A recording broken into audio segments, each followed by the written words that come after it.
नमस्कार मंडळी. भिसेगावच्या पश्चिमेला असलेल्या डोंगर माथ्यावर हे वेताळाचं असं जागृत देवस्थान या ठिकाणी आहे.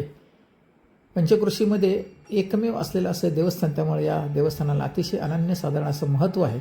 अनेक भाविक भक्त या ठिकाणी या देवाच्या दर्शनाला येतात, त्याचं दर्शन घेतात, त्याची मनोभावे सेवा करतात.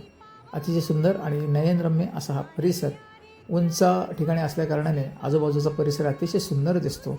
सकाळी या ठिकाणी मंडळी मॉर्निंग वॉकला येतात, व्यायाम करतात आणि जाताना आपल्या देवाचं दर्शन घेऊन आमचा आजचा दिवस हा चांगला जावा, उत्तम जावा यासाठी देवाकडं मागणं मागत असतात.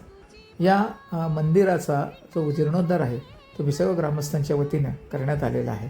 सुंदर असं छोटंसं मंदिर उभारलेलं आहे. देवाची मूर्ती अतिशय मनमोहक आहे. तिला पाहताच आपलं मन अगदी भरून येतं, मन प्रसन्न होतं.